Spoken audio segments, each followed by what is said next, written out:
Is manifesting not working for you? Have you been trying all sorts of tips and techniques, watching a bunch of videos, reading books, and still not having any success? Then this video is for you. Today, we're going to discuss a secret, often overlooked, simple Neville Goddard technique that may be just what you're missing to go from hope and pray manifestation to a more accurate, systematized, expected form of manifestation. If you're unfamiliar, Neville Goddard was a manifestation teacher from the early 20th century, and if you are familiar with Neville already, you can skip to the next timestamp. But his law of assumption was based on visualizing a scene of the wish fulfilled and assuming it as true in your reality already. He emphasized feeling it, even writing a book literally called The Feeling is the Secret. And the feeling of the wish fulfilled, both from an emotional standpoint and simply feeling it as being true in your reality. Now, that core technique and principle is really all you need to manifest successfully. Our wonderful human imagination, as he says, is God, is this creation force in the universe. Everything that exists was at one time only imagined, but it won't work accurately without this other technique combined. Now, when Neville teaches manifestation and imagining the wish fulfilled specifically, he talks about naming it. Now, what does naming it mean? Does he specifically mean saying what you want? Or is there some deeper meaning behind this statement? What is he really saying here? Well, this is how you get to accurate, reliable manifesting. When you name something, you are using your inner dialogue or mental diet in your mind. You end up using your awareness when you do this, which in scripture can be related to God directly, especially in the way that Neville interprets the scripture. So that when you imagine a scene of the wish fulfilled and you feel it, you are now also adding another dimension of accuracy, so that what you imagine has what you want attached to it, sort of like context. This leads us back to scripture, and I'll paraphrase here, but it says, "Whatever you ask or say in my name, you will receive it." Well, what does that mean? It's also said in scripture that his name is I am, and that name or signpost I am is present throughout the Bible. And let me share an example with you from my own life to help illustrate what I'm talking about here. I remember back when I first started this YouTube channel, this is about January 2023, I have a vision for what I want this to grow into. An organization that helps people across the world to create and shape their own reality, to live in happiness and abundance, to change themselves and their lives, and ultimately lead to the betterment of humanity as a whole. Right? Lofty goals. And I would visualize myself hosting retreats, standing before an audience, talking about topics like these and sharing it with everyone. And while I was visualizing it and I was feeling it, I wasn't very specific, and I certainly wasn't naming what I wanted in that moment. In that moment at the beginning of the journey, I wanted the YouTube channel to grow because I see that as the first step, the first brick in building this organization. And even though I was visualizing the scene of me giving talks before a live audience, my channel wasn't growing. And in fact, in the first couple of months, it really wasn't doing anything. It wasn't until I shifted to becoming more specific that my channel then started to grow and respond to my manifesting techniques.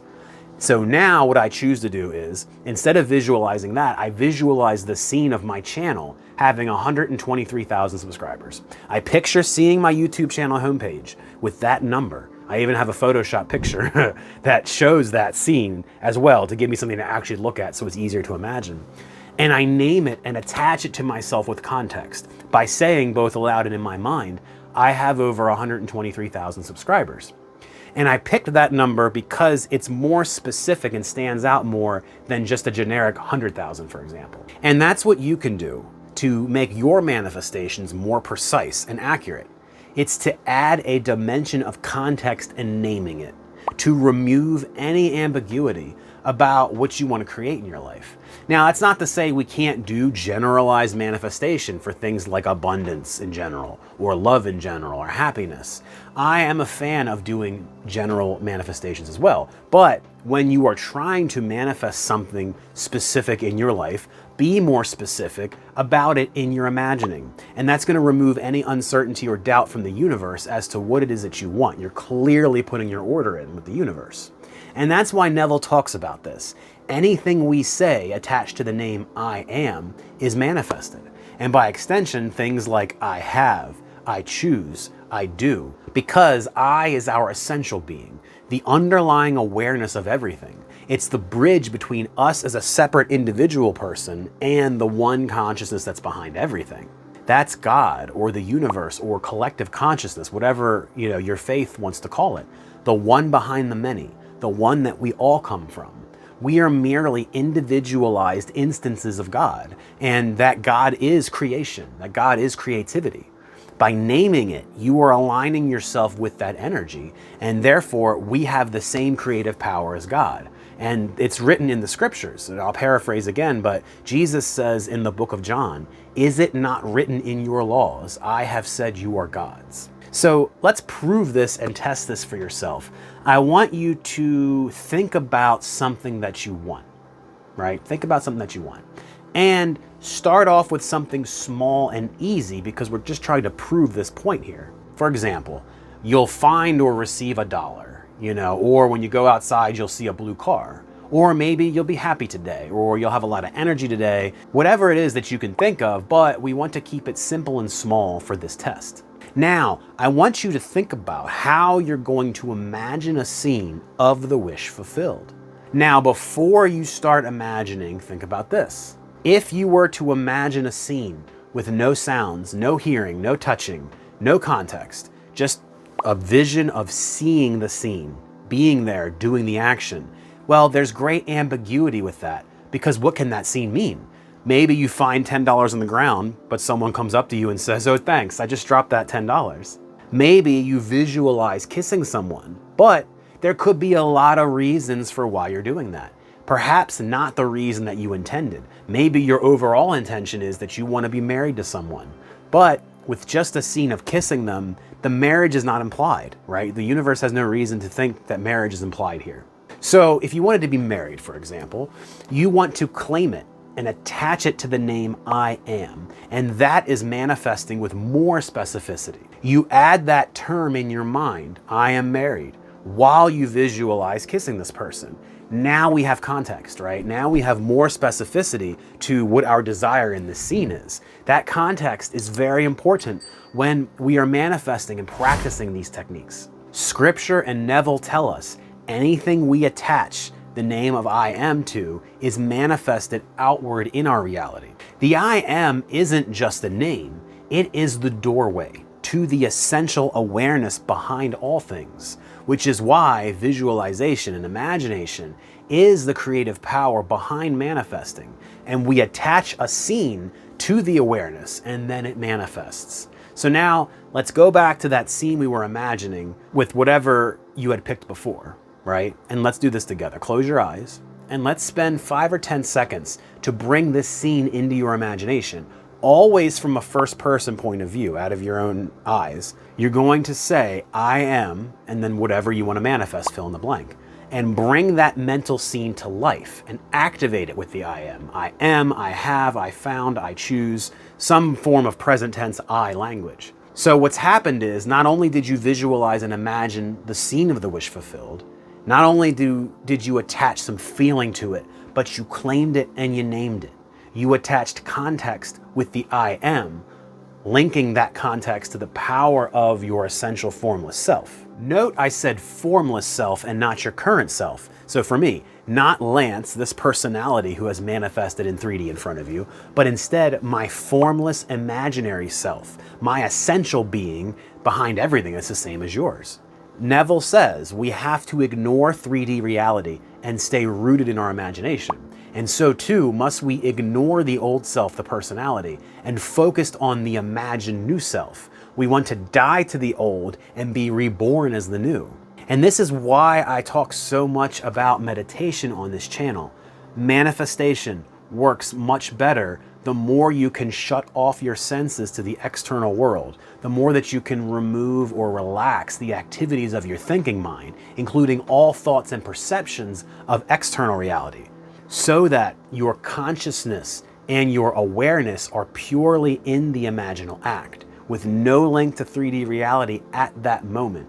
Instead, we focus our awareness in our true self, the I am awareness, and imagine, not as the external character we play every day. As it says in the book of Matthew, when you pray, go into your room, and when you have shut your door, pray to your Father who is in the secret place, and your Father who sees in secret will reward you openly. Now, what does that mean in the context of manifestation as we've been talking about it? It means going within to that secret place, your inner awareness and your imagination, communing with the Father or that creative power that is God, shutting off your senses, shutting the door to your room, going into your imagination, and then naming it. And then your Father rewards you openly. Your 3D reality will begin to reflect what it is you want to manifest. And that's how you get accurate manifestation. One more thing to really illustrate this point and really tie it all together. It's like the difference between a picture and a movie, right? You can take a picture, a snapshot of a moment in time. Maybe you can tell what's going on, maybe you can't, but there's probably a lot of unanswered questions about what's going on in the scene you took the picture of, and you are missing a lot of the context. Now, let's imagine instead a movie scene where you're gonna take a 3 to 4 second clip from a movie, right? Well, now you've probably got some more information than just the picture. We got some sounds, we got characters, we got some visuals, but you still really don't have all the details. Finally, I want you to imagine that same movie, but this time with the narration. You watch the entire movie. You get the whole story. You have all the context from beginning to end. Boom, there you go. Now you're married. Now you're not just kissing someone in an image or a short scene, but you've given it the full context of the wish fulfilled. And that's how you give direction and impression to the subconscious mind. That's how you work with this awareness directly. That there's no question or ambiguity as to what you want to manifest exactly and what you are after in 3D. And in doing this, you get accuracy in your manifestations and you begin to see them faster and easier without all the weird monkey's paw stuff in the way. We don't want to have confusion or ambiguity, and we don't want to impress the subconscious mind with something that we don't ultimately want. And the secret is you're manifesting every moment of every day. Just you existing is you manifesting this 3D body in reality every single moment. If it wasn't for your animating presence and consciousness, the body would just be a lifeless shell and fall right to the ground. And so too is all of your reality, always being manifested by you. You keep the lights on. So work with this concept of naming it, of giving your manifestation specificity and context. And the more you practice with this, the less and less time delay there will be between your imagining and the fulfillment. The faster you'll cross that bridge of incidence from where you are to where the manifestation is.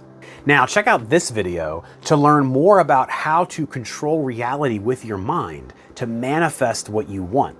Now, this is a very powerful technique, so please do use it with caution and be thoughtful with your application of it. Make it a great day. Much peace and love to you, my friend.